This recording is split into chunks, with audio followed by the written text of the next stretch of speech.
자, 오늘 우리에게 주신 하나님의 말씀은 요한복음 20장 21절입니다.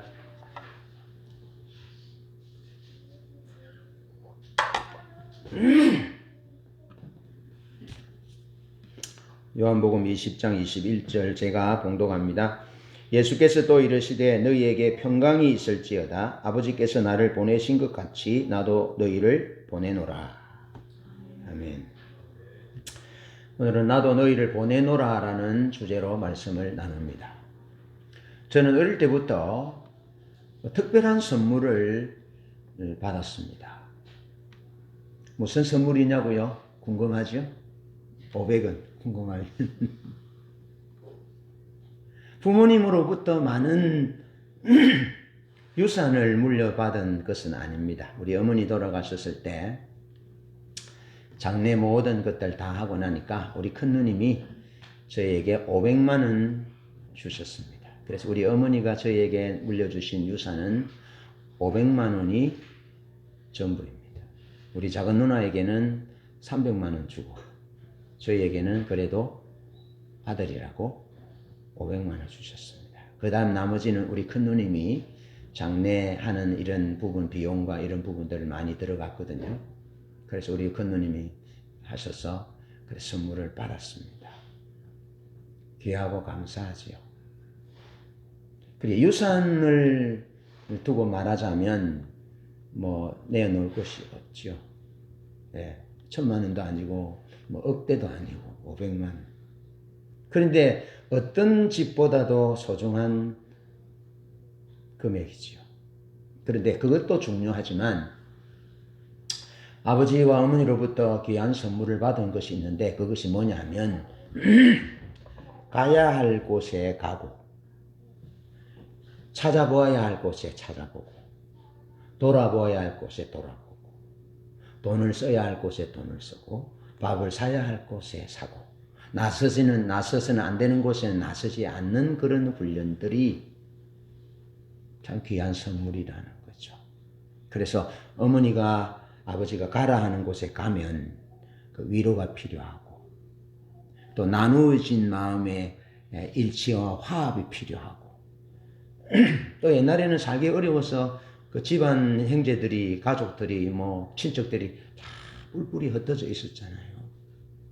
그럼 저 부산에 가면 그 달동네 삼복도로 달동네 아미동 우리 이제 고종 사촌이 살았거든요. 네, 아미동 또 초장동 그쪽 산 쪽에 판잣집 해놓고 사는 그런 곳에 찾아가면 한번 생각해 보세요. 삶이 지쳐 있는데 힘들고 피곤해 있는데 한 끼니를 걱정해야 할 이럴 때가 있는데 친척이 다 찾아와서 얘기 들어주고 위로하고 또 뭐 돈을 좀 주고 왔는지 그런 건 모르지만 어쨌든 가라 하는 곳에 그런 일이 있었다는 거죠.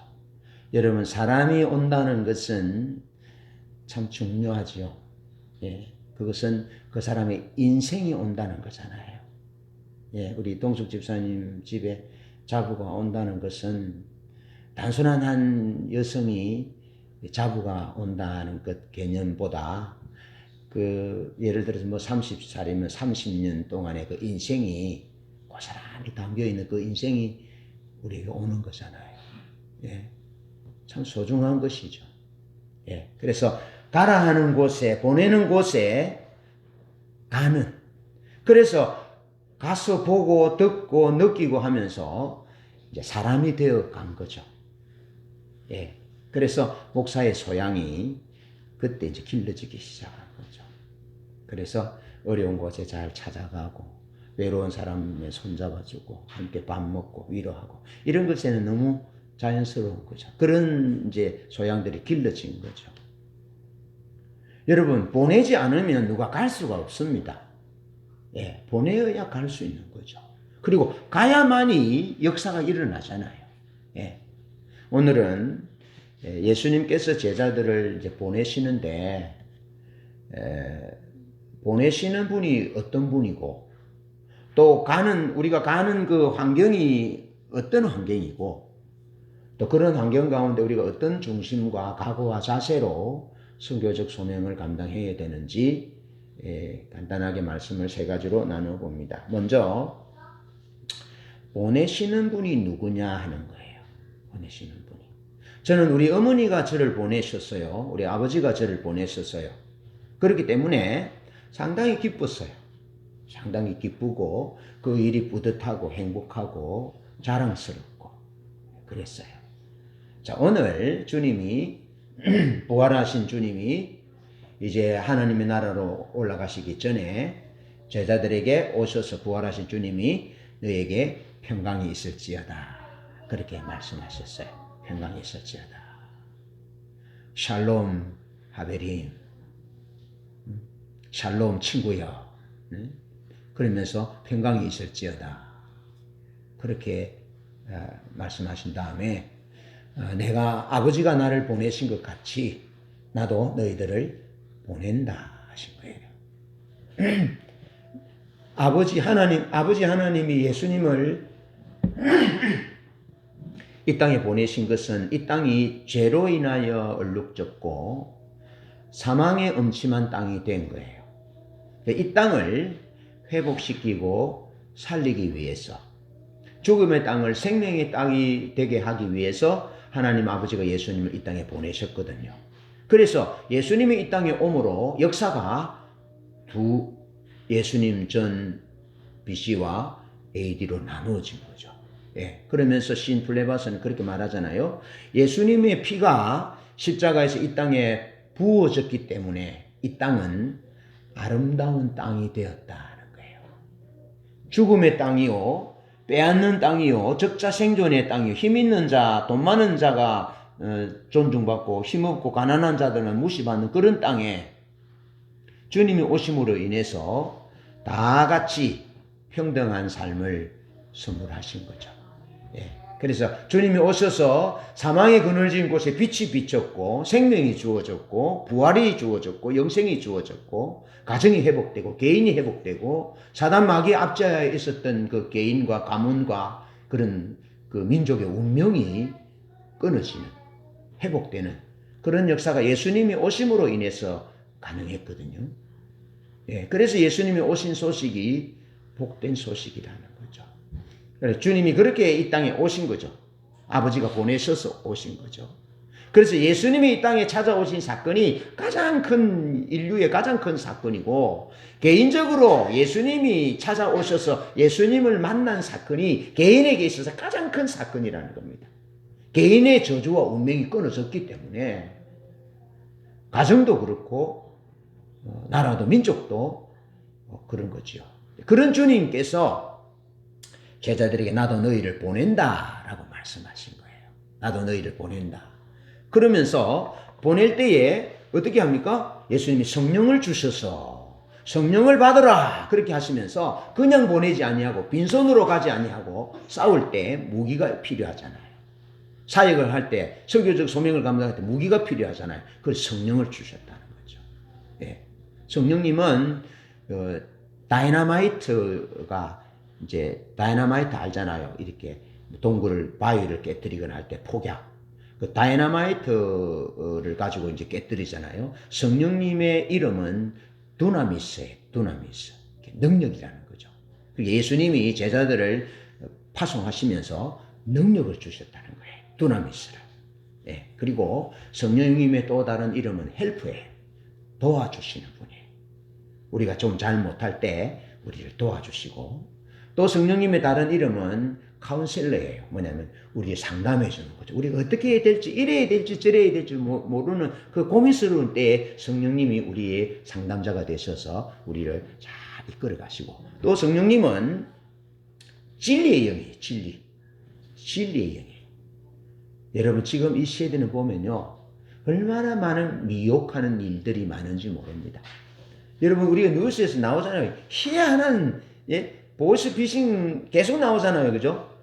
얼마 전에 보니까 웬 아가씨가 보이스피싱 당해가지고 이제 봉투를 주고 굽신굽신 하더라고 보니까. 그래 젊은 친구 그거 받아가지고 이제 송금을 하는데 뒤에 어떤 아저씨가 기다리고 있으니까 뭐 좀 보내다가 나와가지고 먼저 하시라고. 그래서 그 사람 들어가서 보니까 그 현금 보낸 영수증이 계속 보니까 그 받는 사람이 아무래도 이게 중국 사람 이름 같더라는 거죠. 중국 사람. 그래서 나와가지고 신고를 해가지고 잡혔잖아요. 이미 뭐 저거 보냈더라고요. 어떻게 보이스피싱에 속을 가는데 저도 한번 속을 뻔했거든요. 예. 저는 어디 단계까지 갔느냐면 통장에 돈 얼마 있어요. 그래서 모르겠으면 한 20만 원 정도 있을 거야 하니까 끊어버리더라고요. 아마 한 몇천만 원 있다 했으면은 빼갔겠죠. 예. 수법이 날로 기상천외한 수법들이 만들어져요. 예. 세상은 그런 세상입니다. 예. 이런 세상을 보낼 때 하나님이 우리에게 상담자가 되셔서 성령님이 우리가 어떻게 해야 할지 잘 가르쳐 주시고 성령님이 우리를 진리 가운데로 인도하는 거예요. 거짓된 사람들이 얼마나 많은지 모릅니다. 사기쳐서 자기 필요를 채우려고. 그런데 성령님은 우리와 함께 하셔서 진리를 가르치시고 진리대로 살 수 있도록 하시는 거죠. 그래서 주님께서 그렇게 내가 너희를 보낸다. 아버지가 나를 보내신 같이 너희를 보낸다. 그러면서 성령을 받아라. 그렇게 무장시켜서 제자들을 내보내셨다라는 거죠. 그러면서 이 제자들을 보내시는 이 예수님은 우리들을 보내셔요. 예. 우리 어머니가 저를 보낸 것처럼 저도 우리 아이들에게 이렇게 보내잖아요. 어떻게 인사해야 될 곳에 이렇게 보내고. 예. 그래서 이제 성숙한 사람이 되어가는 거죠. 사회의 구성원으로서, 일원으로서 건강한 삶을 살게 되는 거죠. 그래서 이제 그 부모와의 관계, 가정에서의 어떤 교육, 이런 부분들이 중요한 거죠. 그것처럼 예수님께서 제자들을 보내신 것처럼 우리들을 보내셔요. 그래서 예수님이 제자를 보내시는 것은 우리를 보내시는 것이다. 왜냐하면 제자들은 그 사도들의 이름이 아포스톨로스예요. 아포스톨로스. 네, 아포스톨로스. 아포스톨로스는 사도라는 뜻인데 보냄을 받은 자라는 뜻이에요. 보냄을 받은 자. 우리가 하나님으로부터 거룩한 소명을 받아서 선교적 삶을 살기 위해서 보냄을 받아 간다면 우리가 곧 아포스톨로스예요. 보냄받은 존재인 거죠. 예. 자, 그런데 우리 보내시는 제자들을 보내시는 예수님은 어떤 분이냐 하면 하늘과 땅의 모든 권세를 가진 분입니다. 사단도 예수님의 이름 앞에 굴복하고 마귀도 굴복하고 귀신도 굴복하고 이 땅의 모든 흑암의 권세들도 다 굴복하고 모든 질병도 굴복하고 모든 자연 만물도 다 굴복하고 갈릴리에 바람이 불어서 대단했잖아요. 그때 예수님께서 고요하라 잠잠하라 하니까 바람과 파도도 잠잠하게 되는 그런 자연을 지배하는 초월적인 분, 하늘과 땅의 모든 권세를 가지신 분이 제자들을 보내시는 거예요. 우리를 보내시는 거예요. 그러면서 그 예수님은 사망을 이기신 분입니다. 사망을 이기신 분. 그리고 환난을 이기신 분. 그러면서 세상에서는 너희가 환난을 당하지만 담대하라. 내가 세상을 이겼다. 그렇게 요한복음 16장 33절에서 말씀하잖아요. 그러니까 예수님을 믿으면 예수님을 말씀을 따라서 선교적 삶을 살면 세상을 이긴다는 겁니다.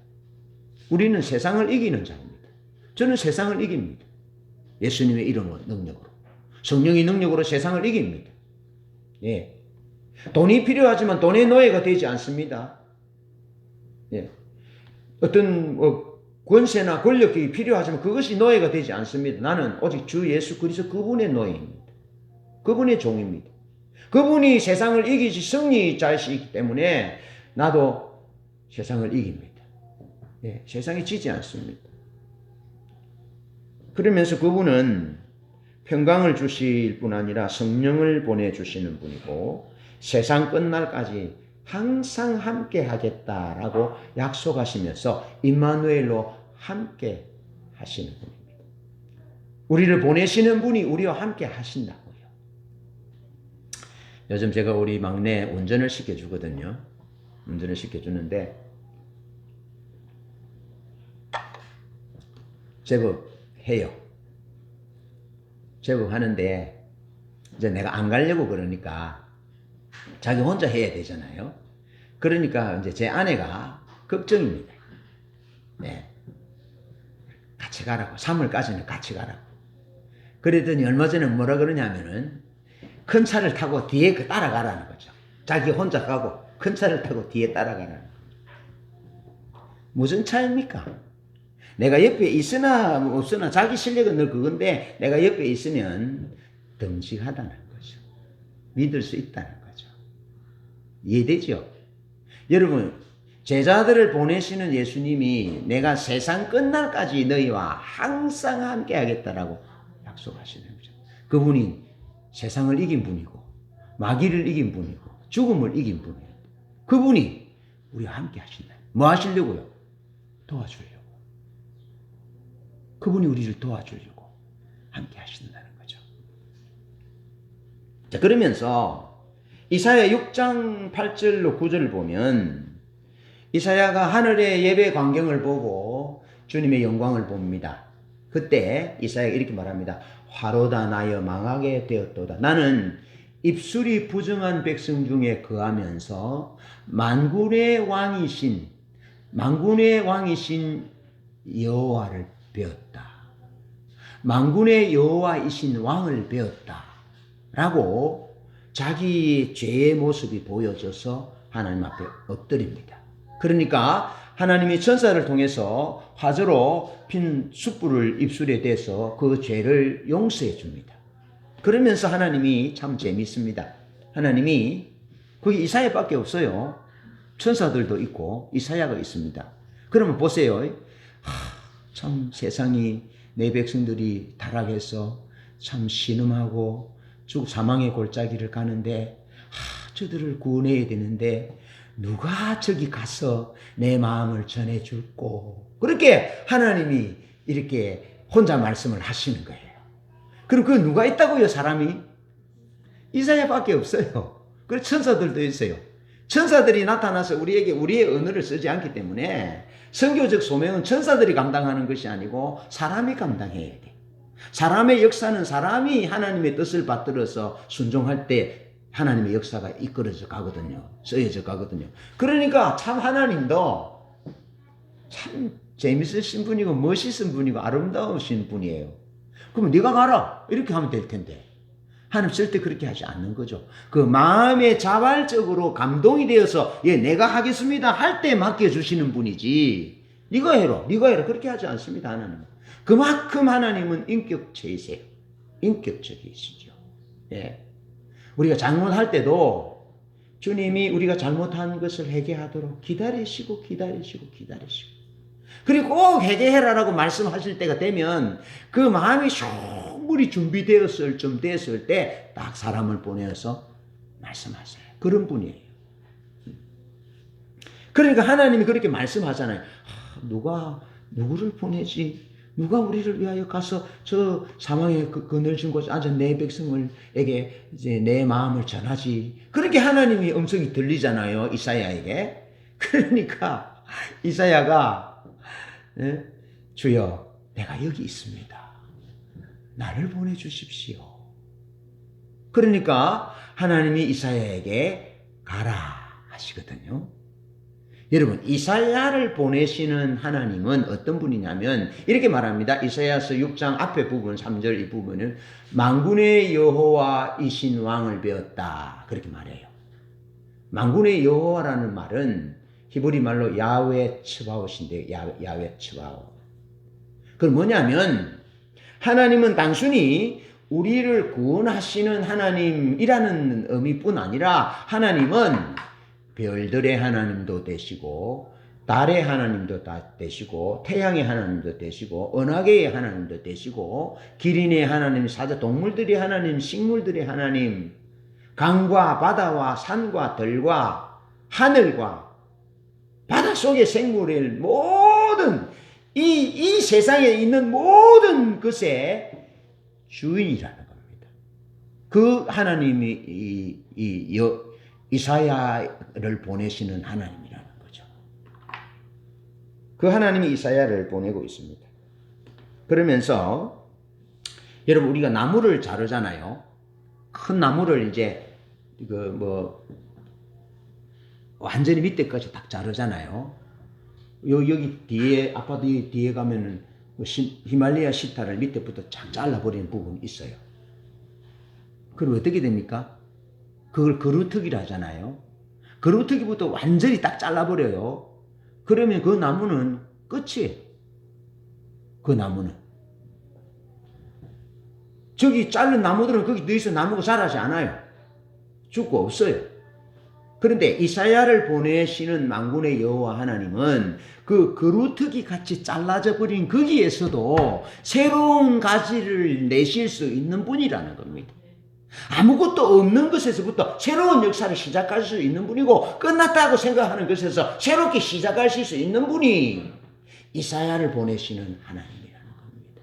그러니까 제자들을 보내시는 하나님이신 예수님이나 이사야를 보내시는 하나님은 동일하신 분이라는 겁니다. 할렐루야.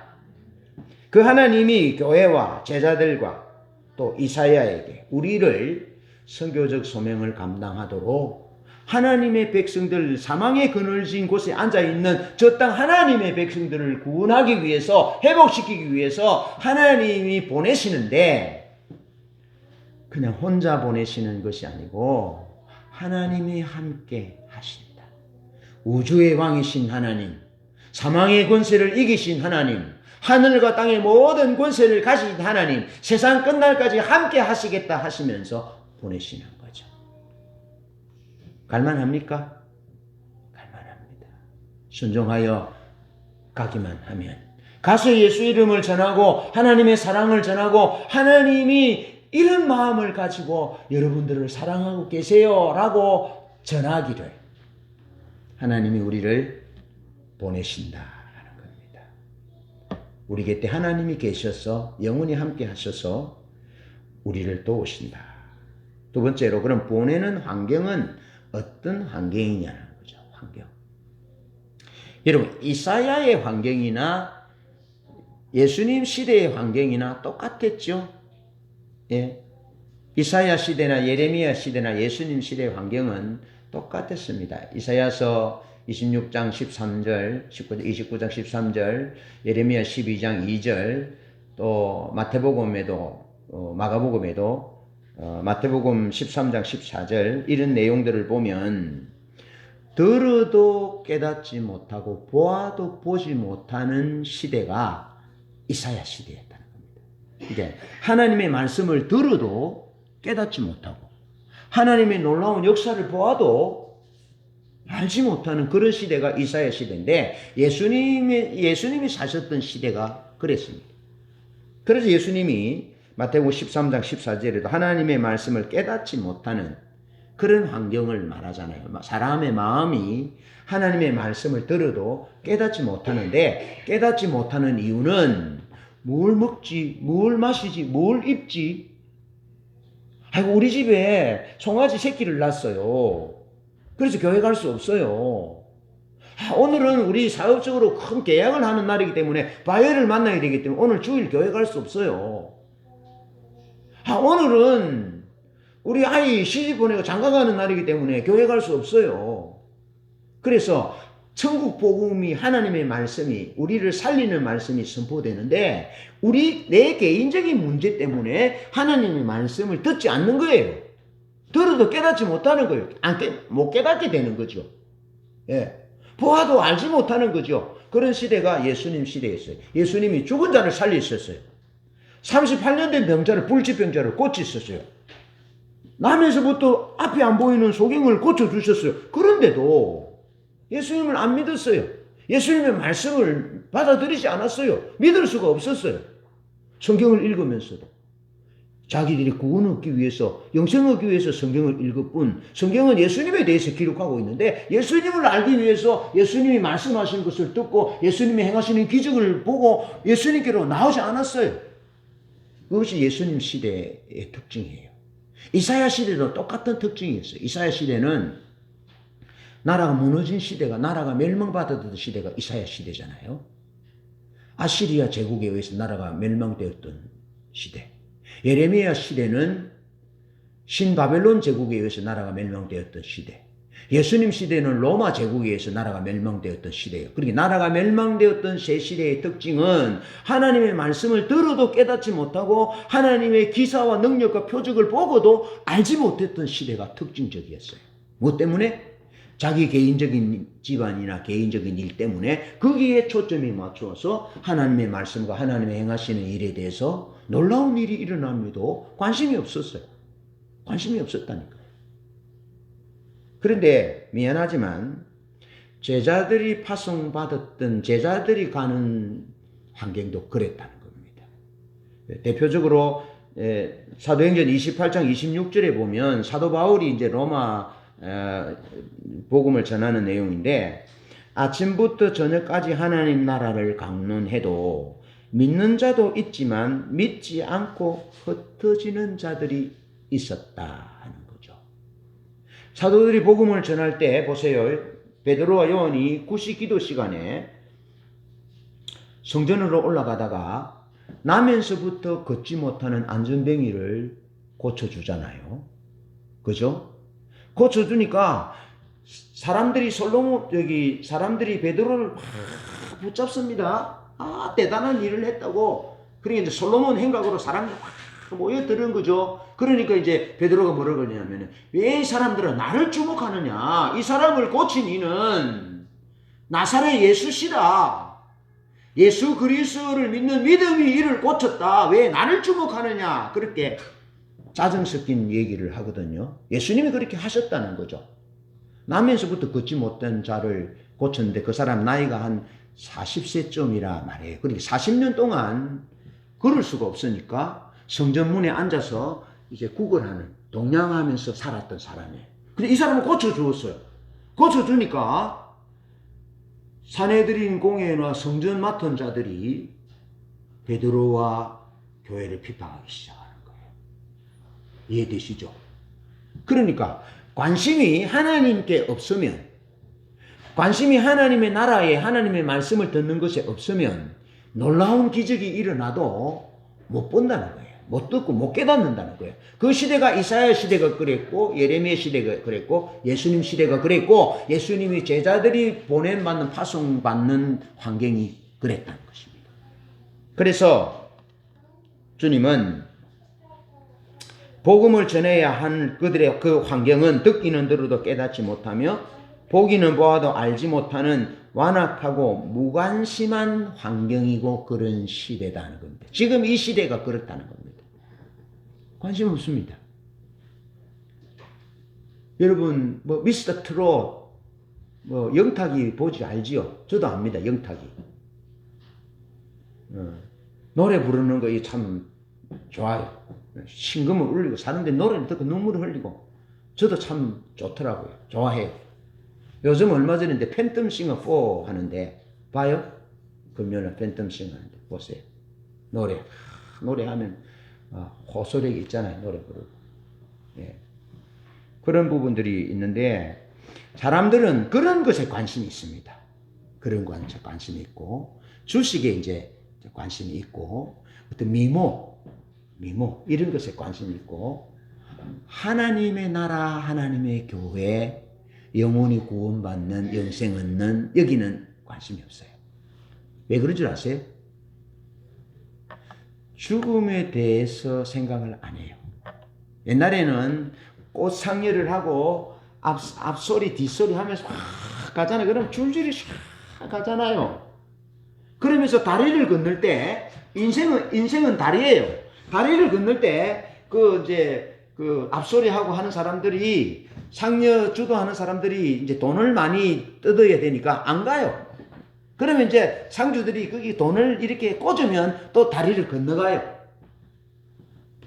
그런 꽃상여가 지금은 안 보입니다.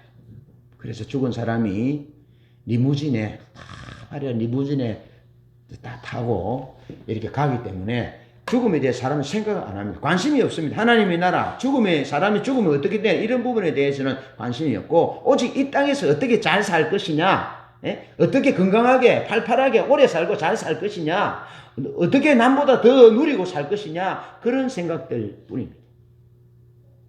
지금 이런 환경은 하나님 나라에 대해서 무관심한 회복과 이 땅이 회복되고 부흥이 임하는 하나님의 임하는 이런 것에는 관심이 없다는 것입니다. 예수님은 이런 상황을 보고 마태복음 10장 16절에서 제자들을 파송하시면서 양을 보냄이 이리 가운데 보냄과 같다. 그 너희는 뱀같이 지혜롭고 비둘기같이 순결하라. 그렇게 주님께서 말씀하셨어요. 여러분, 주님이 제자들을 보내시면서 말씀하신 제자들이 보내는 그 환경은 소돔과 고모라보다 더 악한 세대입니다. 여러분, 지금 이 세상이 소돔과 고모라보다 더 나을까요? 더 심할까요? 덜할까요? 더 심합니다. 여러분, 소돔과 고모라 사회는요, 하나님의 유황불 심판을 받아서 지상으로부터 400m 내려갔어요. 네. 완전히 꺼졌어요. 위에서 보면 쭉 꺼졌어요. 네. 하나님이 불로 거기 그냥 태워버렸죠. 저 갔다 왔는데 거기에 나무 저기 돌들도 시커멓게 걸었습니다. 그 사회는요, 식물들이 살 수 없는 죽음의 바다입니다. 그렇게 악한 곳이 소돔과 고모라였는데요. 지금 예수님이 제자들을 보내시는 그 환경은 소돔과 고모라보다 더 악한 환경이라는 겁니다. 주님 그렇게 말씀하셨어요. 소돔과 고모라에서 이런 일을 했으면 소돔과 고모라 성이 지금도 있을 것이다라고 말씀하셨거든요. 그런 환경입니다. 그리고 예수님의 이름 때문에 모든 사람에게 미움을 받는 환경. 여러분, 지금 예수 믿는 사람들을 세상 사람들이 어떻게 보는 줄 아십니까? 발의 때보다 더 좋게 보지 않습니다. 요즘 얼마 전에 JMS 뭐 나는 신이다 나오잖아요. 완전히 교회가 그 JMS 교회 아니에요. 증명석이는 이단입니다. 사입입니다. 교주잖아요. 우리하고 상관없습니다. 그런데 사람들 뭐 보내요? 거기 있는 십자가를 보는 거죠. 그래서 교회로 보는 겁니다. 우리하고 똑같은 부류로 보는 겁니다. 신천지도 마찬가지입니다. 가정을 파괴하고 혹세무민을 한 하나님의 교회도 마찬가지입니다. 하나님의 교회 가면 안 됩니다. 사람들 와서 전도하거든요. 절대로 가면 안 됩니다. 거기는 가정을 파괴시키는 곳입니다. 주님의 말씀은 가정을 회복시키는 것입니다. 가정이 회복되게, 관계가 회복되게 하는 것이 성경인데, 교회라는 이름으로 하나님의 교회라는 이름으로 가정을 파괴시켜요. 그래서 돈을 바치게 하고, 남편이 돈 어디 있냐는 게 멍멍하면은 남편이 이제 돈을 어떻게 썼냐라고 추궁하면 별거해라 하고, 그러면 또 이혼해라고 하는 거예요. 그래서 지금 주변에 절벽에 보면 하나님의 교회라는 방송으로 나가면 또 무슨 문제 생길래 많은 건물들이 서 있어요. 상상하시기 바랍니다. 어떻게 그런 건물을 짓게 되었는지. 그런 환경입니다. 그런 환경. 우리가 가야 할 환경. 그래서 미움받는 환경인 겁니다. 우리가 예수님 이름 때문에 미움받는 환경인 거죠. 그리고 심지어 가족들조차도 핍박하는 환경이라. 그 환경으로 하나님이 주님이 우리를 보내신다. 제자들을 보내신다 하는 겁니다. 그러면서 주님의 약속은 성령을 주시고, 주님의 약속은 나중까지 견디는 자는 구원을 얻으리라. 나중까지 견디는 자는 구원을 얻으리라. 그러면서 몸은 죽여도 영혼은 능히 죽이지 못하는 자를 두려워하지 말고 몸과 영혼을 지옥불에 던지는 이를 두려워하라 하신 거예요. 몸은 죽이는 자를 두려워하지 말고, 그러니까 다시 말해서 이 땅에서 살다가 어떻게 되는 것 두려워하지 말고, 이 땅에 살다가 예수님의 복음을 받지 않고 지옥으로 가는 것을 두려워해라. 거기 지옥은 영원한 형벌이고 다시 회복될 수 없는 곳이다. 거기 가는 자를, 거기 넣는 자를 두려워하라 하면서 하나님을 믿을 것을, 예수님을 믿을 것을, 신앙생활을 할 것을, 그러면서 너희들이 보내는 환경은 그런 환경인데 그 환경을 두려워하지 말고 그들을 하나님의 백성으로 회복하는 일이 더 소중한 일이기 때문에 당당하게 가라라고 보내고 계시는 것입니다. 그러면서 주님이 세상에서는 환난을 당하나 담대하라, 내가 세상을 이겼다라고 말씀하시면서 너희들이 선지자의 이름으로 사람을 대접하고 이렇게 대접하면 상이 있다는 거죠. 예, 내가 너희를 어려운 환경 가운데 파송해서 보내지만 너희들이 힘들지만 핍박을 받고 미워하고 하지만 가서 복음을 전할 때 너희들에게 상이 있다. 상이 있다. 예, 그렇게 주님께서 말씀해 주고 있는 것입니다. 그러면 세 번째로는 선교적 소명을 감당하는 우리의 각오와 자세는 그러면 어떻게 해야 되느냐 하는 겁니다.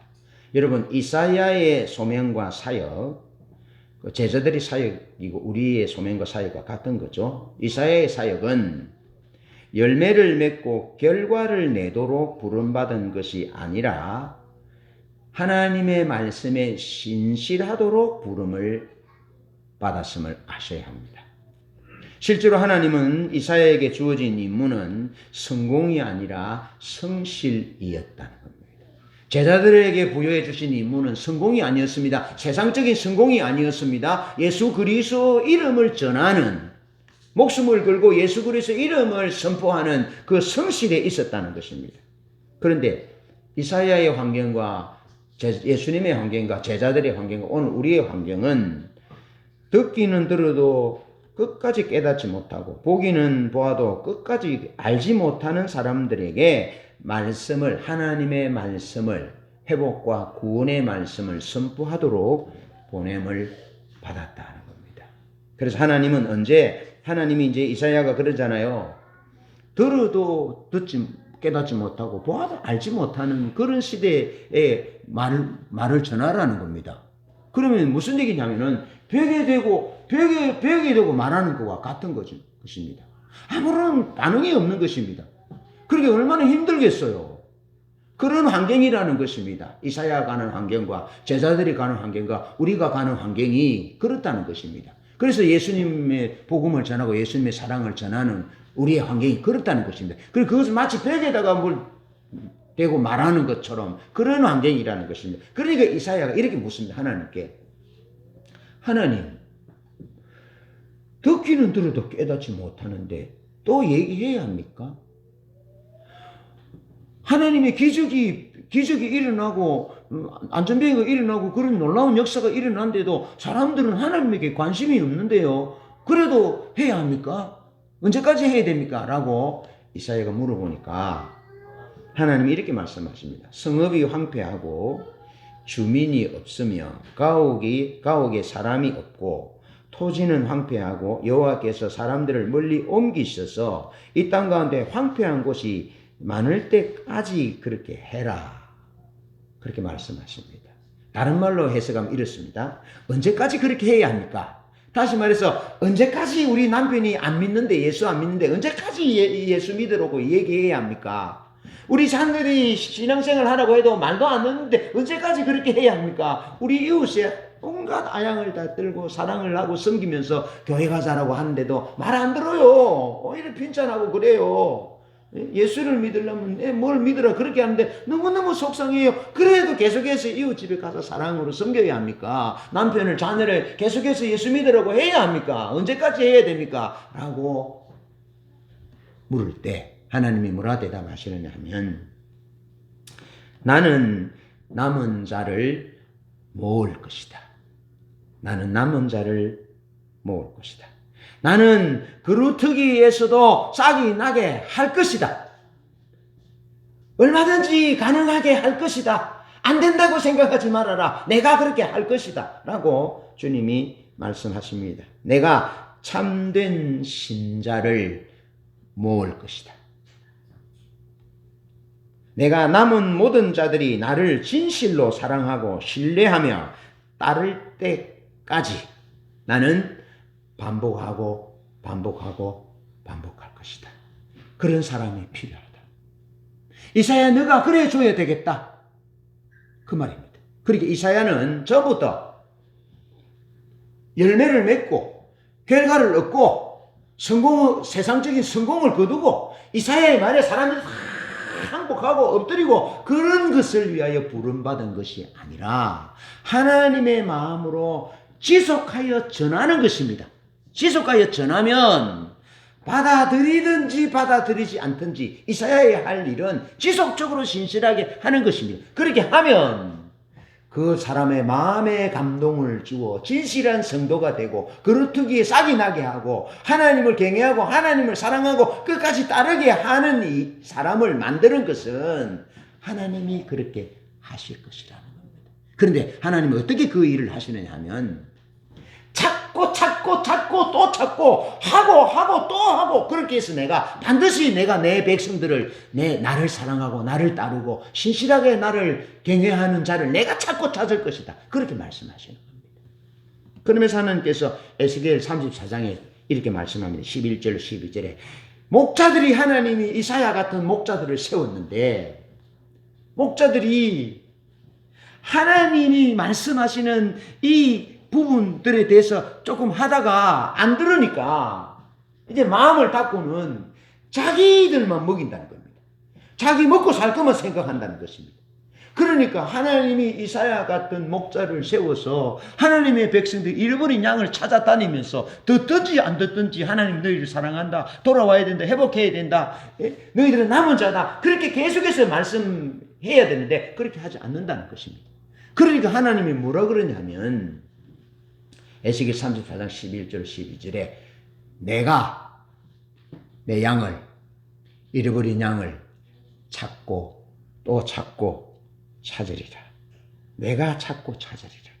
그래서 어두운 상황에서 그 힘든 환경 가운데서 내가 그들을 건져낼 것이다. 내가 건져낼 것이다. 언제까지 그렇게 하냐? 반복할 것이다. 그렇게 하셔서 이 땅에 오신 분이 예수님입니다.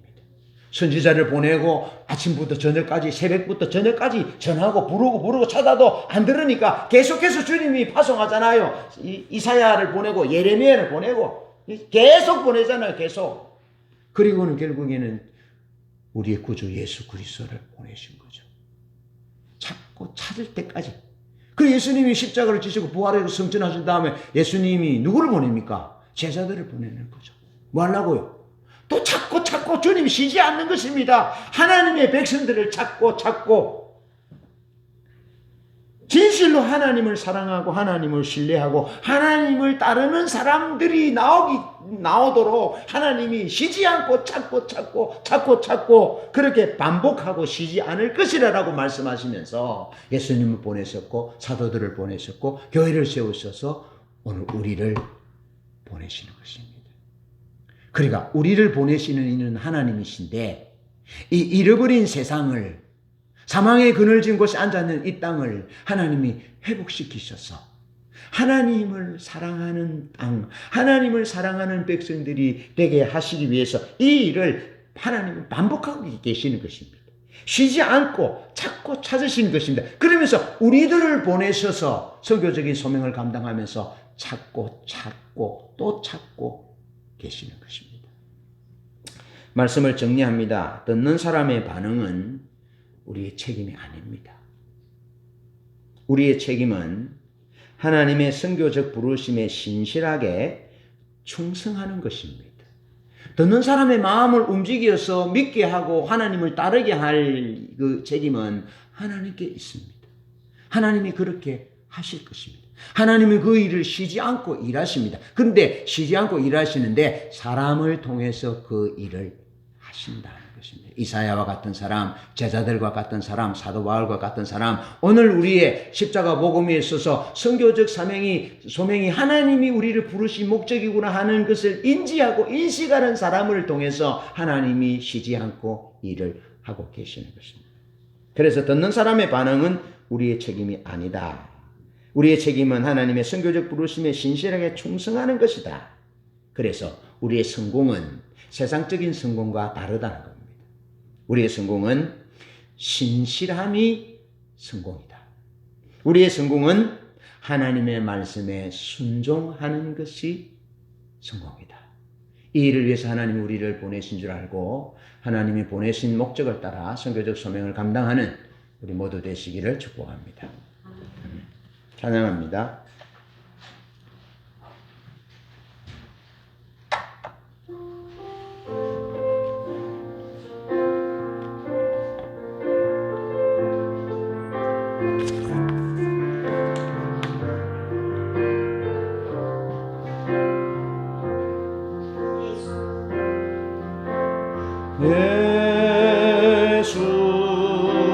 사랑합니다. 사랑합니다. 온 마음 다하여 오직 주님 한 분만 간절히 더 원합니다.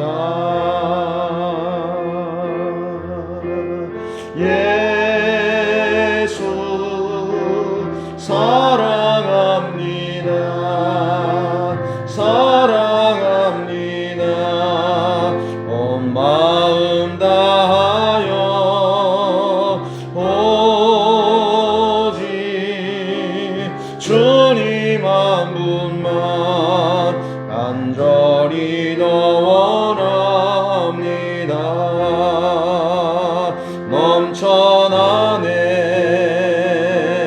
넘쳐나